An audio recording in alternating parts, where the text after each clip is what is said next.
이재명 대표 재판으로 그래서 넘어가 보겠는데요. 최은정 항소심 재판장이 아예 기일을 다 잡아버렸습니다. 네. 5일 공판 있고 10일, 19일 날 그 증인신문을 두 날에 걸쳐서 다 해버리기로 했고 26일 날 결심. 그러고 나면 이제 선고일 텐데 5번이 다 잡혀져 버린 거잖아요, 사실상. 그래서 뭐 31일 날도 하고 싶어 했다는 얘기가 나오는 거 보니까 31일 날 원래 잡으려고 했는데 그러니까 뭐 굉장히 서두르는 건 맞는 거예요. 이재명 서두른다기보다 너무 지체된 거에 대한 이제 그런 반성이죠. 1심을 너무 오래 했잖아요. 1심도 너무 했지만 송달 가지고 여러 가지 요령을 피운 게 아마 재판장 기분을 제가 볼 굉장히 때 상하게 했을 거예요. 아주 지금 그 재판부가 특별한 게 아니라 항소심의 일반적인 태도입니다. 그게 이재명 대표가 유달리 재판을 많이 끌어서 그렇지. 그거 1심에서 어마어마한 그 심리를 했잖아요. 증인도 많이 나오고. 그러니까 너무 많이 해서 항소심에서 할 게 없는 거예요, 사실은. 그러니까요. 네. 그러니까 항소심 그렇게 길 이유가 없는 거예요. 진짜 한다면 핵심적인 증인 한두 명 재판부 말이 딱 맞아요. 그러니까요. 공소 사실 유무죄에 영향을 미칠 핵심적인 증인 뭐 다시 부르던 새로운 증인을 부르던 그런 사람 한두 명이면 되는 거지. 그런 사람이 있었으면 이미 1심에서 다 했겠죠, 사실은. 네? 지금 부르는 사람도 완전히 새로운 사람은 아니잖아요. 아마 그러니까 불렀던 사람 중에 네, 새롭게 부를 그 가능성이 중에서 제일 중요하다고 생각하는 사람 네. 정말 한두 명만 하자. 이화영 그 전 부지사 항소심도 그랬잖아요. 그래서 저기 누구야 저 김성태 회장, 박영철 부회장 뭐 이런 사람들 1심에서 했던 핵심 증인 딱 하고 끝냈잖아요. 간단하게. 하여튼 3월 12일까지는 하여튼 어떻게든지 끝내겠다는 생각을 가지고 있으니까 조금 늦어지더라도 3월 한 20일 정도에는 끝난다고 봐야 되겠죠. 예를 들어서 이제 그 26일까지 심리하면서 기일 진행하고 뭐 원래는 결심하고 나서 이제 심증을 드러내고 판결을 쓰는 거지만 그 정도면 재판부도 어느 정도 정리가 될 거 아니에요. 그러면 아 이거는 특별히 1심 판결을 손볼 게 없겠다 하면 빠르게 선고할 수도 있어요. 뭐 2주 후에 선고할 수도 있고 그러니까요. 뭔가 추가해야 되겠다. 유죄는 유죄인데 뭐 추가해야겠다 하면 조금 더 길어지는 거고 결과를 바꿔야 되겠다 하면 훨씬 길어지겠죠. 그래서 제가 볼 때는 3월 12일까지 배당을 말아달라는 거는 그 후 일주일까지 봐서 그 안에 끝내겠다. 선고가 가능하도록 하겠다는 거죠. 그러니까 3월 20일까지는 어떻게든지 나오는 걸로 예상이 되고요. 그렇죠. 선고일이 결국은 그 날짜대로 하면 19일이겠네요. 네, 12일 그렇죠. 다음에 일주일 뒤면. 근데 그럴 이제 운명의 날이네. 이제 아니, 이거는 아니요. 10일까지 배당이고 그 재판기일은 요일이 달랐어요. 아, 그런가요? 12일은 수요일인가 그렇고. 아. 네. 그런데 지금 이런 상태에서 소송을 지연시킬 수 있는 꼼수가 또 뭐가 있을까? 뭐가 있나요? 이건 한번 생각을 해봤는데 재판부 기피 신청. 그다음에 이제 기피 신청 하나가 일단은 판사 탄핵, 남아있는데 재판부 기피 신청. 근데 기피 탄핵은 신청 못할 것 같고요. 네. 제가 보기에. 탄핵하면은 그건 이제 그것도 나라가 뒤집어지는 일인데 저는 이게 절대 근데 기피 신청도 못 한다고 생각하는 게 이재명 앞에는 지금 재판부보다 더 무서운 법정이 하나 생겨버렸습니다. 여론의 법정이 생겨버려가지고 김문수한테 지는 결과가 나오잖아요. 오세훈 원희룡하고도 오찬범위 붙고. 근데 만약에 그 기피 신청을 냈다? 그러면 저는 여론에서 바로 여론의 심판이 재판부의 칼날보다 먼저 아니, 떨어질 것 같은데요. 저는 위헌법률 심사 청구가 예. 기피 신청으로 가기 위한 빌드업이 아닐까 이런 생각을 좀 하거든요. 위헌법률 심사 청구를 판사가 그냥 기각해버릴 거고 그런 경우에는 기각 가능성이 높죠. 예, 당연한 건데도 불구하고 저 판사가 나에 대해서 유죄 심증을 가지고 있다라고 생각해서 기피 신청을 낸다. 근데 그런 가능성이 하나가 있죠. 그리고 뭐 사실은 기피 신청 그러니까 합리적이지 않고 이유가 없지만 기피 신청 명분을 만들 수는 있어요. 뭐 증거 신청 여러 가지 했는데 안 받아주니까 이거 되게 중요한 증인인데 안 받아주고 이거 편파적이다 하면은 그런 걸 명분으로 기피 신청은 할 수는 있겠죠. 근데 재판을 끌 목적으로 기피 신청을 한다 하면 지금 저쪽 수원의 대북송금 사건처럼 그 재판부는 그냥 정상적인 기피 신청에 대한 판단 절차로 넘겼는데 네, 해줬죠. 간이 기각이라는 게 있어요. 이거 재판 끊으니까 안 받아줘 하고서 재판 해버리면 되거든요. 그래서 제가 볼 때는 이번 기피 신청은 아마 그렇게 넘어갈 충분히 가능성이 높아서 다른 것도 아니고 공직선거법 허위사실 함부로 공표죄인데 기피 신청은 못할 가능성이 높고 이제 다른 쪽에서 뭔가를 강구할 수 있어요. 지금 사실조회를 뭐 여러 10군데가 했는데 2개인가는 받아줬다고 했는데 그런 쪽에 이제 회신이 좀 늦게 오면 그런 거 갖고 좀 늘어질 수는 있죠. 근데 과거처럼 이재명 태도로 봐서 지금 초기부터 송달도 집행관 송달로 빨리 했죠. 그러니까 2번 송달이 안 되니까. 예, 예. 그다음에 국선 변호인이 빨리 선임했죠. 그다음에 변론 준비 기일 없이 그냥 변론 전차로 진행하고 요번에도 보니까 저 결심 기일까지 딱 정한 걸로 봐서 애지간한 거는 좀 안 받아주겠다는. 그러니까 소송 지연술로 이제 금방 우리가 쭉 기피 신청 얘기했는데 기피 신청을 위한 빌드업을 위해서 여러 가지를 그렇죠. 증인 증거 문제 가지고 하고 위헌 법률 신청도 하는데 또 안 받아주고 하는 것들을 이렇게 연계시킬 수 있고 변호인들을 갑자기 사임을 시켜버리는 방법 뭐 그럴 수도 있죠. 그거 하나는 할 수 있을 것 같아요. 그렇게 되면 기피 신청과 똑같은데 제가 예언을 하자면 그렇게 되면 윤석열 대통령이 무너지는 것보다 먼저 무너집니다. 이재명 재판 끝나기도 전에 무너집니다. 이제 그래도 뭔가 하여튼 소송 지연을 위한 시도, 기도 이건 포기하지 않을 것 그분은 같아요. 그걸 포기하실 분이 아니, 아니죠. 제가 오늘 여기 오는 동안에 기사를 하나 봤는데 그게 그거예요. 지금 재판 민주당에서 이재명 대표는 재판을 지연하지 않았다. 1심에서도 검사 때문에 재판이 지연됐다 이러면서 아마 다른 건 공소장 변경하고 뭐 이건 뭐 이유가 되려면 될 수는 있겠어요. 근데 그것도 재판이 길어지니까 필요한 거 공소장 정리할 수도 있고 그래요. 빨리 끝냈으면 빨리 정리했겠죠. 근데 예. 뭘 얘기하냐면 검찰이 증인을 뭐 43명인가를 신청해서 그렇다는데 그거는 이재명 대표가 검찰이 수사했던 사람들에 대한 진술 조서죠. 대부분 참고인이니까 이거 부동의해서 그런 거예요. 그러면 이 사람들이 그대로 증인으로 올라오거든요. 이 사람들이 법정에 나와서 바꿨냐? 아무도 안 바꿨어요. 저 성남 FC 사건에서 똑같은 얘기를 하던데 거긴 증인이 400 몇십 명이잖아요. 검찰이 증인을 400 몇십 명을 신청했다면서 어떤 분은 뭐 그거 검찰이 질 것 같으니까 시간 끌라고 막 증인만 그게 아니에요. 여기 똑같아요. 조사했던 사람들 조사 내용 부동의하니까 자동적으로 또 심지어는 거기는 뭐 공무까지 다 부인했다 그래요. 그 이재명 대표 사건은 아니고 성남에 있는 다른 사람들 성남 FC 사건인데 그건 그럴 수밖에 없는 거예요. 그 검찰이 증인을 신청하기 싶은 게 아니라 공문 부인하면 공문 작성자 나와서 이거 네가 작성한 거 맞냐, 이 내용 맞냐 이걸 물어봐야 돼요. 아니면 이걸 증거를 못 쓰거든요. 그 중요한 증거를. 그 다음에 자기 검찰에서 조사받던 그 진술조서 부동의하면 이거 증거가 안 돼요. 옛날에는 됐는데 형소법이 개정돼서 지금은 안 되거든요. 그게 바뀌었죠. 네. 그러면 이 사람들 불러야 돼요. 그래서 너 이거 사실대로 말한 거 맞냐? 이게 맞다. 이걸 해야 증거가 되니까 검사는 당연히 이걸 증인 신청할 수밖에 없는 거예요. 그 시간을 지연시킨 건 검사가 아니고 아니죠. 부동의한 이재명 사람이죠. 측인데. 물론 자기 말에는 저 진술이 거짓말이야. 이렇게 부동의하겠죠. 근데 이거를 뭐 검사가 지연시키기 위해서 증인을 많이 신청했다 이렇게 보면 안 되는 거죠, 사실. 하여튼 그래도 하여튼 소송 지연 외에는 지금 다른 꼼수가 없습니다. 소송 지연에 다른 꼼수가 없다는 말은 유죄라고 그냥 예단을 하시는 거예요, 의원님 지금. 아니 그건 국민들 대부분이 물론 그렇게 생각하고 계신 것 같습니다. 결론은 몰라요. 결론은 모르지만 소송 지연을 해야 될 필요성을 느끼고 있는 건 유죄에 뭐 대한 확신이 본인이 있으면 저는 확신이 있습니다.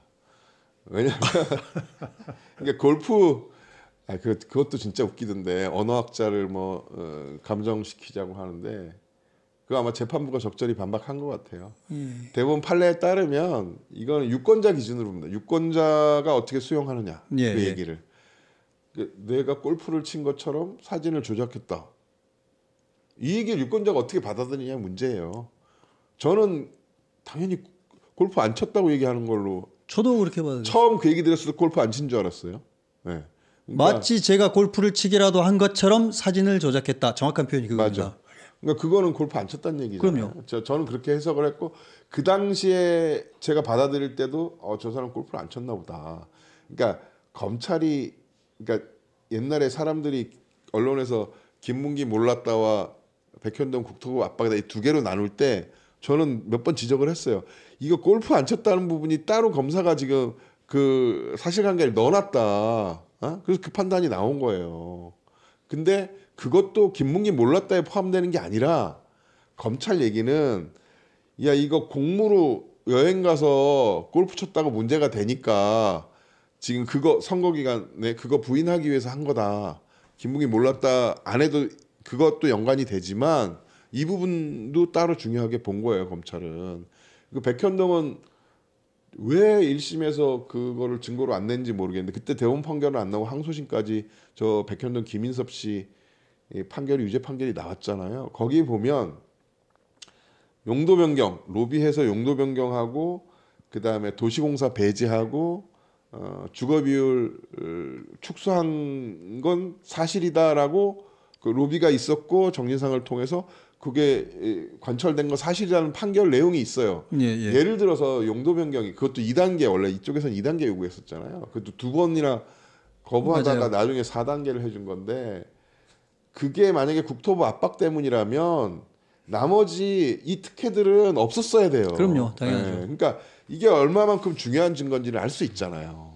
그러니까 되게 중요한 증거인데 뭐 확정이 안 돼서 그랬는지 그 당시에는 검사가 제가 판결문을 보니까 이게 없더라고요. 안 나와요. 증거에. 지금은 쓸 수 있죠. 근데 요번에 냈대요. 예, 예. 검사가 주장을 못한 거 아닌가 싶어요. 그건 그 당시에는 주장을 확정 안 판결이 했기 안 때문에. 났었어요. 예. 그 당시에는 확정 판결이 안 났었어요. 안 났었나? 하여튼 지금은 아니, 뭐 주장이 안 된 거. 이거 없이도 확실한데 예. 이 김인섭 씨 판결이 중요한 게 여기도 영향을 미치지만 이게 그냥 배임죄예요. 네. 원래 용도 변경하기 위해서 공공성을 확보하기 위해서 조건으로 용도 변경해 주는 조건으로 도시공사가 들어가서 같이 사업해라였거든요. 근데 이걸 뺐어요. 이 로비로.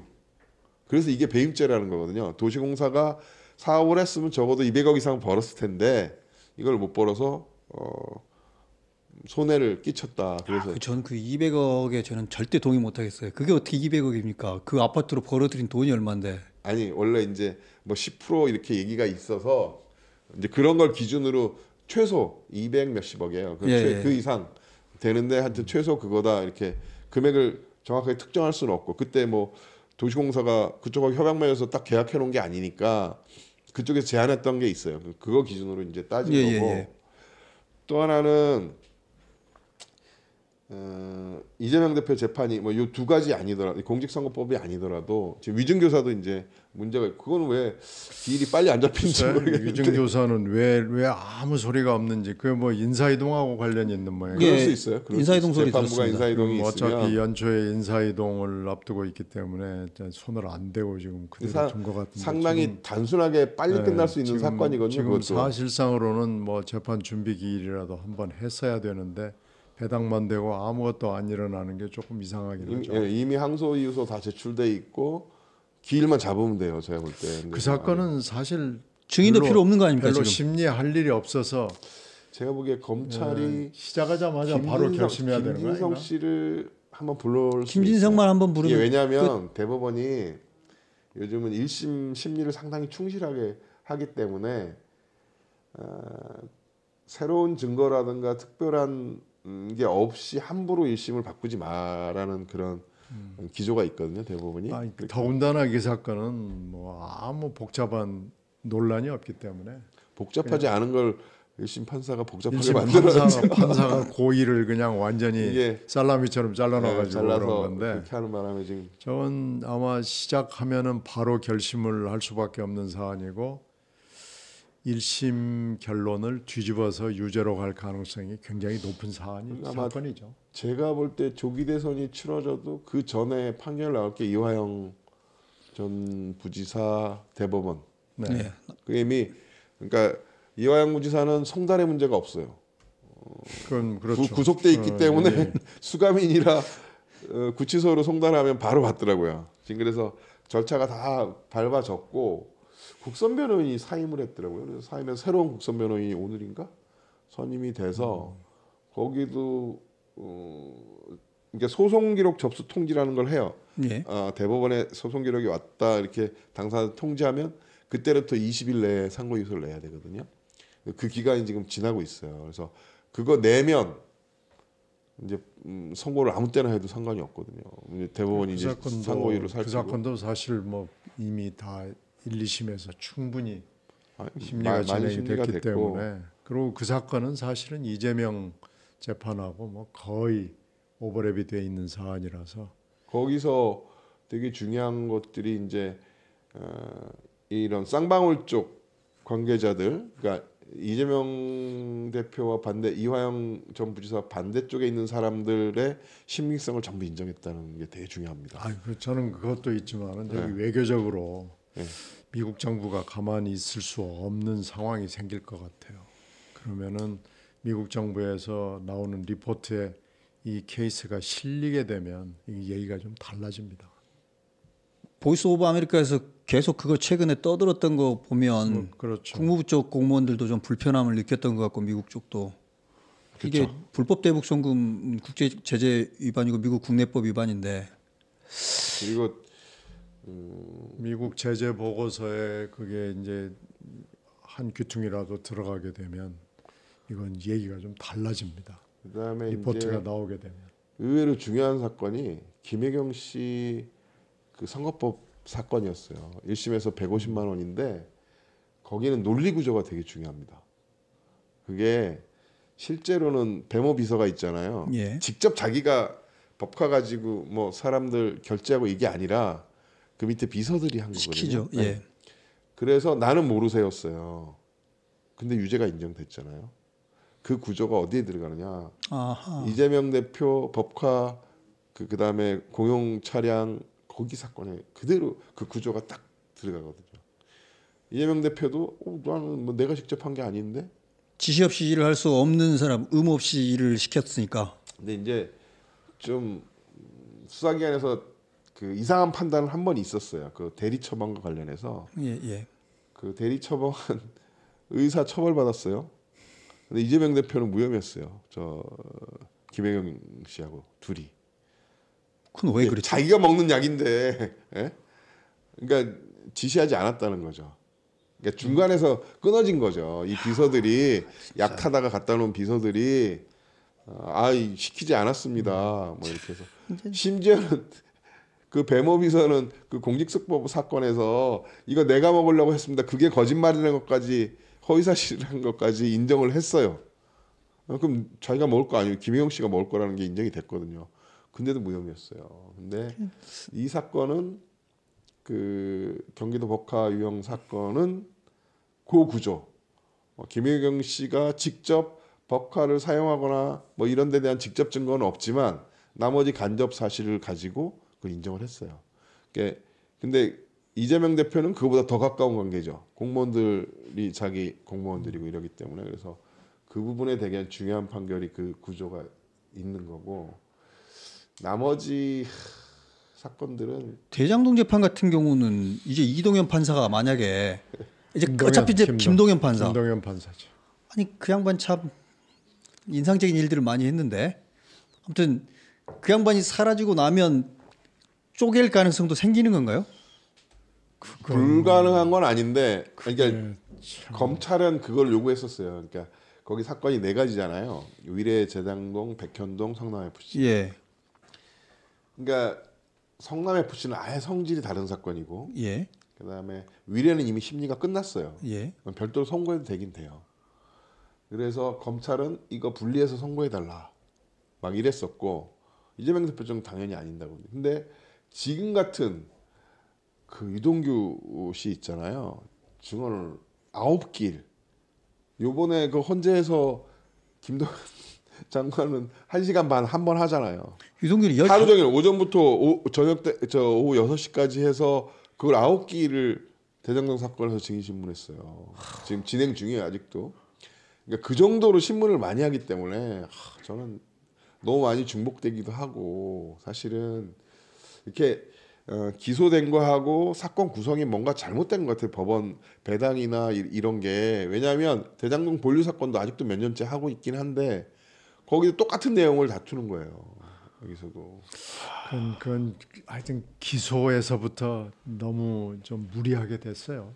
그렇죠. 그건 그때 검찰이 잘못 판단한 거고 그때 장관이 한동훈이었습니다. 아니 뭐 지금 저 공수처가 한 것처럼 서부지검에 하고 지금 기소를 나눠서 그때 너무 잘못됐어요. 성격이 다른 네 얘기를 그때는 한 덩어리. 그것 때문에 구속영장 때문에 구속의 가능성을 조금이라도 높이려고 묶으려고 결과적으로는 한동훈의 오판이었던 건데 결과적으로는요.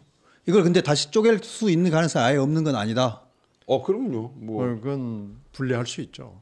그리고 재판이 너무 오래 걸리니까 분리하는 게 맞고요. 지금 보세요. 위례보다는 대장동이 더 복잡하고 예. 지금 뭐 유동규 씨 말고라도 남욱, 정영학 뭐 여러 명이 앞으로 그런 증언을 많이 해야 돼요.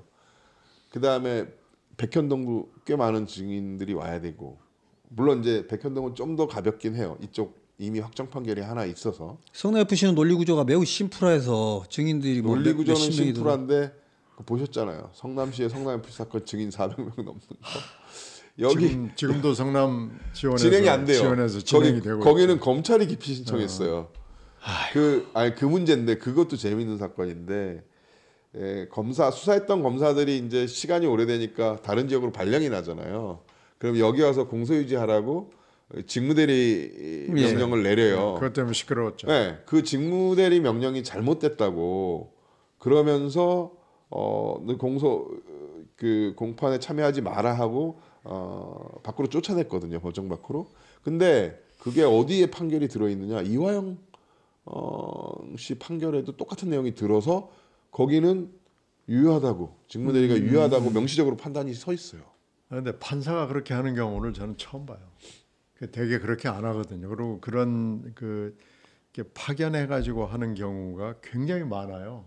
왜냐하면 검찰 인사가 맨날 있습니다. 어쩔 수 그래서 없이 가야 되니까 조금만 길어지면은 수사하거나 네네. 공소유지하던 검사들이 없어지거든요. 그러니까 불가피해요. 그쪽 판사가 그 직무대리가 위법하다고 하면서 한 얘기 중에 주소는 뭐 기사로 봤기 때문에 얘기 중에 하나가 검찰총장이 인사권이 없다 이런 얘기인데 검찰총장 직무대리 인사권을 보면 직무대리 인사권이 있거든요. 법에 명시적으로 있어요. 근데 하여튼 그런 경우는 지금까지 못 봤습니다. 정말로 이상한. 아니 근데 문제가 판사의. 되면 문제를 삼아야 돼요.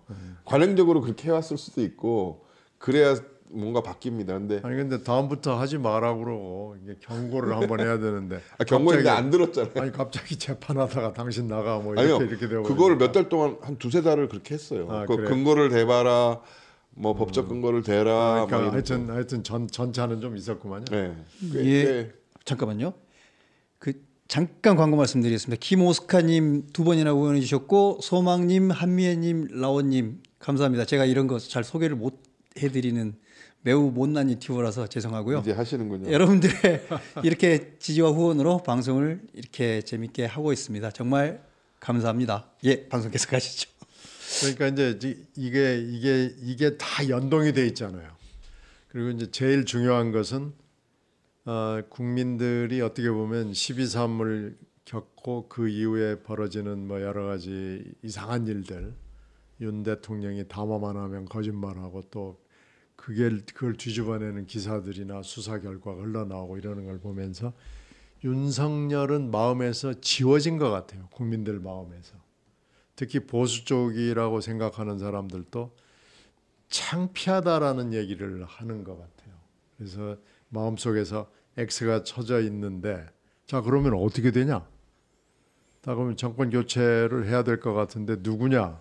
그랬을 때 이재명 대권 후보가 될 수밖에 없는 지금 민주당의 구조다.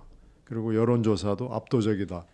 이걸 보고 이제 사람들이 굉장히 경악을 하기 또 시작을 해요. 그러면서 뭐 하여튼 또 이재명 대표가 여러 가지 실수를 굉장히 많이 해요. 한덕수 탄핵이 굉장히 결정적이었던 것 같고요. 한덕수 탄핵을 할 때 하더라도 약간의 뜸을 들이는 과정이 있어야 되는데 그거 없이 그냥 단칼에 끝내버리고 최상목도 말 안 들으면 아웃이다. 그리고 뭐 내각을 뭐 기능을 마비시킬 수도 있다. 뭐 이런 것들이 아주 국민들이 야 이거 큰일 났네라는 느낌을 준 것 같고 카톡 검열도 좀 컸죠. 악수입니다. 그거 마이너스 대악수입니다. 대악수. 아주 큰 실수를 한 것 같아요. 국민들의 견제 심리에 불을 질렀어요. 지금 거기까지 그런 해가지고. 카톡 검열 얘기 나오고 가짜뉴스 얘기 나오니까 갑자기 그게 생각났습니다. 이게 그래서 민주파 출소 맞추고 네. 막이랬잖아요. 그러면서 지금 이재명 대표 쪽에서 이번에 공직선거법 사건에서 이것도 반대로 허위 사실 그거 위헌이라고 아니, 그거 근데- 처벌하면 안 된다고. 근데 그건 허위 사실을 처벌하는 나라가 우리나라밖에 없다는 얘기는 명백히 거짓말입니다. 아니 뭐 그것도 그렇고. 아니 그렇게 이거 가짜 뉴스 지금 그렇게- 자기들은 고발하고 고소하고 하면서 그러니까 파출소를 그럼 폐쇄를 하든지 아니면 아니, 그 뭐, 얘기를 하지 아니. 말든지 뭐 해야 되는데 그러니까 이재명의 민주당의 특징입니다. 그게 네, 두 가지 얘기를 이럴 두 때 가- 이 얘기하고 네, 저럴 때 두 가지 얘기를 이렇게 같이 하니까 이건 또 뭐야? 그리고 그 6개 시중은행장 그것도 그렇죠. 좀 실수인 것 같아요. 문제가 있죠. 예, 은행장들한테 대통령이 이렇게 불러가지고 하는 것도 사실은 금융에 개입하는 거라고 그래서 이거 안 하는 짓이거든요.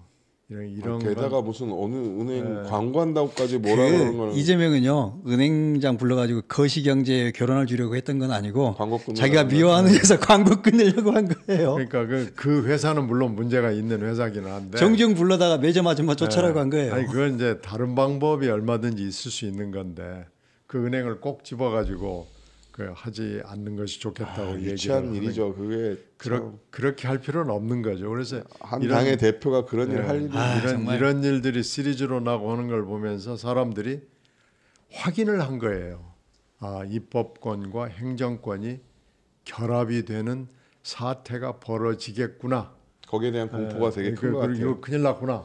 그리고 또 사법도 이거 만만치 않구나. 그래서 입법행정사법이 윤석열 2명을 한 군데 뭉치는 꼴 아닙니까? 입법행정사법이 이렇게 되면 우리나라가 어떻게 되는 거냐? 법치가 가능한 거냐? 삼권분립이 가능한 거냐? 민주주의가 가능한 거냐라는 근본적인 그 질문들을 하기 시작한 것 같아요. 그래서 지금 보이고 있는 여론조사가 그런 것들을 아주 여실하게 지금 반영을 하고 있는 걸로 보여요. 저는 20대 30대 여론이 먼저 돈 거에 대해서 매우 저는 중요한 의미가 있다고 생각하는데 일부는 무슨 과표주의님 그런 말 하지만 뭐 숫자는 숫자로 읽어줘야 되니까 20대 30대들이 어떤 친구들이냐면 제가 보기에는 가장 그 형평성 평등이나 형평성에 대해서 가장 민감한 세대라고 생각합니다. 근데 그 친구들이 읽어낸 것 같아요. 이재명이라는 사람이 얼마나 내로남불의 끝판왕인가. 아니 요즘 보면 비호감도 높다고 절대 찍지 않을 후보 뭐 50% 가까이 예, 올라가고 예. 막 이러던데 아니, 어떤 건 64%까지. 그거는 이제 비호감이고요. 네, 비호감. 예. 근데 비호감이야 뭐 그렇다고 쳐도 절대 찍지 않을 사람은 되게 중요한데 이게 이러한 불행은 지난 대선 때 이미 잉태돼 있었어요. 잉태돼 있었죠. 대선 직후에 여론조사 보니까 양쪽 다 똑같았어요. 윤석열 후보, 이재명 후보 다. 윤석열 실어서 이재명 찍었다가 20%예요. 이재명 찍은 사람 중에. 그 다음에 윤석열 찍은 사람 중에 20%도 똑같아요. 윤석열 실어서 이재명 찍었다. 그러니까 이 사람이 좋아서 찍은 게 아니었거든요. 그러니까 그 20%가 다른 사람을 찍었어요. 이러면 다 둘 다 양쪽 다. 근데 그런 적대적 공생관계, 그런 비호감 정치인들이 지금까지 우리 정치를 리드해 오니까 이게 정치가 제로될 거기다가 둘 다 사법 리스크에 방탄을 했잖아요. 그러니까 정치가 바로 갈 수가 없는 겁니다. 글쎄요, 하여튼 온 아까 나라가 밖에서도 말씀드렸지만 1, 2, 3당의 그 대표 정치인 부부들이 다 범죄자들이에요. 또한 혐의를 받고 있거나 대통령 부부 그렇죠. 이재명 대표 부부 그렇죠. 조국 대표 부부 그랬죠. 이게 우리나라 정치가 왜 이 시기에 그렇게 그러니까 세 부부가 다 그렇게 됐는지 참 불가사의예요. 그러니까 그냥 범죄만 있는 게 문제가 아니고 이재명 대표, 윤석열 대통령은 그 어마어마한 범죄를 벗어나기 위해서 발버둥 칠 수밖에 없는 상황이 되니까 극단에 몰려서 지금 계엄으로 간 거 아닙니까? 이재명 대표도 마찬가지예요. 지금. 정말 이제 방탄 국가 좀 끝냈으면 좋겠는데 아직도 방탄하고 있으니 답답합니다. 국민들이 총선 때 못 이룬 다당제를 이번 대선 때 한번 생각을 해주셔야 돼요. 이게 그러니까 정치 구도가 어떻게 좀 굴러가서 그런 변화를 좀 추동을 해줬으면 좋겠어요. 중요한 이야기인 것 같습니다. 그래서 좀 저렇게 다당제 하니까 훨씬 정치가 살아나는구나. 한당으로는 아무것도 못 한다는 걸 확실히 알아야만 이렇게 해야 되는데 그래서 이제 양당의 실체를 많이 봤는데 이제 이러고도 국민들이 다음에 또 양당을 선호하게 된다면 이제 뭐 답은 없습니다. 이렇게 되면 계속 또 이렇게 가는 수밖에 없고요. 언제까지 이렇게 가야 되는지 잘 모르겠지만은 이 굴레에서 또 방탄국가의 굴레에서 헤어나오기가 굉장히 어려워질 수밖에 없는 거죠. 그래서 여기서 헤어나오는 길은 하여튼 그 정당에 대한 심판을 좀 한번 해주는 거, 그리고 개헌은 물론 정치권이 해야 되는 일이지만 하여튼 국민들도 개헌의 필요성에 대해서 좀 얘기를 좀 귀를 기울여 줬으면 좋겠고요. 개헌을 얘기를 하는 사람들은 많은데 이 에코가 별로 없어요. 반향이 별로 없어요. 양당이 안 나서 네, 적극적으로 안 그래서 나서. 지금 아마 이제 대선 국면으로 들어갔을 때 여러 후보들이 임기 단축 개헌 얘기를 하게 될 것 같기는 하는데 유력한 후보들이 안 할 가능성이 매우 높습니다. 임기 단축을 해야 되면은 본인의 임기를 한 3년 정도밖에 못 하거든요. 그러니까 유력한 후보들은 그냥 원론에 찬성하는 듯 하면서 적당히 넘어갈 가능성이 굉장히 높아서 개헌이 사실은 또 실패할 가능성이 민주당이 적극적으로 나서야 되는데 국가의 미래를 걱정하고 이런다면 정말 민주당이 앞장서서 나서야죠. 그리고 과거에도 헌법 개정에 대한 얘기를 했었고, 근데 그거 대선에 자기 대선에 지장 줄까봐 좀 안 하잖아요. 이번에는 임기 단축 개헌을 얘기하지 않는 사람은 찍어주지 않든지 뭐 그런 수를 한번 내야 되는 거 아닌가 싶어요. 제가 되게 재미있다고 생각되는 게 그런 큰 틀의 정치를 보여주면 오히려 플러스가 될 텐데 네.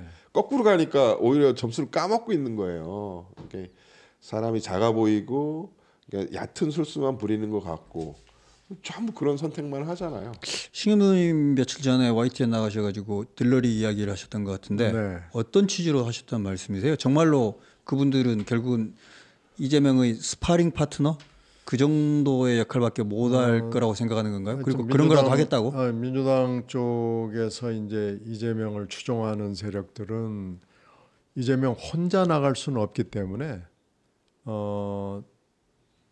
복수의 후보들이 경선을 치러야 되는 것을 원하잖아요. 예. 근데 시원찮은 사람이 들러리로 나오는 것은 그것도 또 국민들한테 모양이 좋지 않아서 괜찮은데 절대로 후보가 될 가능성은 없는 들러리. 그러니까 요건은 그거예요. 딱 페이스메이커만 해주고 근데 들러리가 너무나 못 나서도 안 되고, 그러니까 괜찮은 들러리가 나와야 되고, 그런데 당선 가능성은 현저하게 떨어지는 사람. 그러니까 그런 후보들을 쭉 놓고 지금 보는 거죠. 이낙연 후보 괜찮은데 한번 들러리 추천해 보시죠. 무슨 얘기? 꼭 좀 해달라고. 아니, 그건 얘기가 안 되고. 아니 그래야 그건 얘기가 안 그러고 되고. 싹 잡혀가면 끝나는데.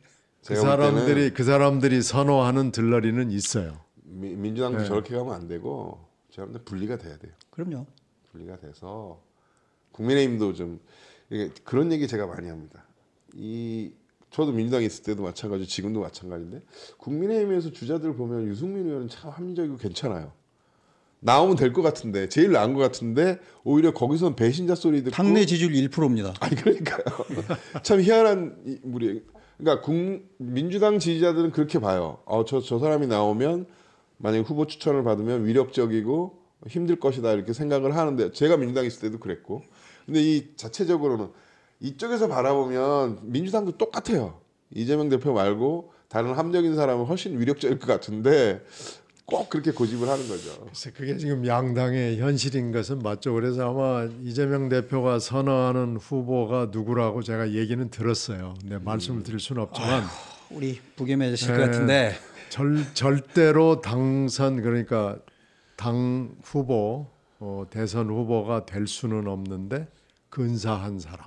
근사하고 득표 기반은 없고 뭐 이제 그런 사람을 들러리로 근데 소원하는 거죠. 지금쯤 사실은 양당이 그 준비를 해야 되거든요. 국민의힘은 좀 어렵다고는 봐요. 왜냐하면 국민의힘은 해서는 안 되죠. 대통령의 탄핵을 기정사실화 하는 게 되버리는데. 받아들이긴 하는데 지지자들이 또 그쪽 탄핵 반대하는 사람들이 예. 쉽지는 않을 텐데 옛날에 보니까 박근혜 탄핵 때 1월 달에 경선 시작하고 이랬어요. 3월 달에 탄핵됐는데. 그땐 여당도 탄핵에 다 네. 했었으니까. 일단 탄핵을 했으니까. 아니 그래 어차피 민주당 쪽에서는 그런 준비를 해야 될 거 아니에요. 근데 지금 그런 소리를 못하게 눌러가는 거 아닙니까? 그래서 아마 추대할 수도 있을 것 같긴 한데 김동연 지사가 한 발짝 차별화를 한 것 같긴 해요. 거기 김동연 지사님도 요번이 마지막으로 아마 생각을 하고 있다고 제가 들었거든요. 지금 뭐 뛰겠다는 사람들이 여야가 다 마지막이라고 하는 사람 많습니다. 다 마지막이에요, 다. 그러니까 이번에 그러면은 전부 다 나와서 하여튼 하고 이걸 파이널로 하고 이제 다음번에는 세대 교체가 되든지 뭐 그렇게 될 가능성은 매우 높습니다. 진짜 지금 어느 순간부터 우리 정치가 너무 후퇴해서 큰일입니다. 정치가 빨리 복원돼야. 정말로 25년에 그런 꼴을 봤으면 좋겠습니다. 좀 정치다운 정치. 이게 뭐 정치 생물이라 그러잖아요. 어떤 격변이 올지는 사실은 알 수 없습니다. 이재명 대표가 만약에 그 2심 유죄가 나고 도저히 할 수 없는 상황이 돼가지고 딱 그 청산이 됩니다. 청산이라는 표현 써서 죄송합니다. 그런 경우라면 민주당의 다른 사람들이 4월이라고 쳐요. 4월이나 5월. 다른 사람들이 민주당의 대통령 후보가 된다고 해서 민주당이 바뀐 건가요? 바뀌는 걸까요? 임종석으로 예를 들면 갈아 아무래도 바뀔 끼우면 가능성이 좀 높아지지는 않겠어요. 지금 이재명 체제보다는 나아지겠죠. 조금은 바뀌겠죠. 근데 그게 이제 용기 있는 결정이 아니고 어떤 한 측이 소멸을 함으로써 이루어지는 거기 때문에 엄청난 체질 변경이 되기는 좀 쉽지 않겠죠. 친명 강성 지지층들이 지금 국민의힘도 그런 걸 겪어왔잖아요. 태극기 부대 뭐 이런 것들을 아마 그런 역할을 충분히 하고 때에 따라서는 헤게모니를 잡았다가 뭐 이럴 가능성도 있어요. 불안정한 상태가 갈 수도. 100만이 넘는 이재명 지지표 당원들 중에서 그 표들이 우수수 만약에 떨어져 나가는 경우라면 누가 해도 희망이 없을 텐데 그렇죠. 이재명이 아니고서는 이게 뭐 제가 분석한 건 아닌데 그 여론 전문가들 얘기로는 보수층은 샤이가 별로 없대요. 때 되면 다 투표를 다 한다는 거예요. 근데 네. 이 진보층들은 그 정동영 옛날 대통령 후보 시절처럼 안 되겠다 싶으면 아예 투표를 안 해버리는. 그렇게 되더라고요. 보수층은 다 한대요. 그래도 투표를. 그러니까 그 여파가 꽤 있겠죠. 만약에 이재명 대표가 무너지면 그런 위험이. 그래서 제가 사전에 분리해서 이렇게 우리가 노아의 방주 아닙니까? 이렇게 좀 정계 개편을 한번 해야 돼요. 아이고. 합리적인 사람들이 한번 뭉쳐서 지지받는 그런 정치가 한번 됐으면 좋겠어요. 예, 뭐 경천 동지할 변화가 오면 좋겠는데. 아니 근데 하여튼 제가 이게 뭐 꿈 같은 얘기다 막 이런 소리 할까봐 얘기는 안 하는데 지금 의회에 이 재판이 있고 헌재 결정이 있고 막 이런 과정들이 있기 때문에 의회에 제3지대가 성공할 경우의 수가 있긴 있습니다. 네. 확신할 수는 없지만. 뭐 민주당의 이재명 대표가 굳은 마음 먹으시고 끝까지 한 길을 가셔야 가능한 것 같기는 한데. 그것도 있고 또 다른 경우의 수도 있긴 있는데 앞으로도 그런 많은 변수가 있어요. 예, 아유 오늘 너무 길게 했네요. 이 정도 해야 될 거고.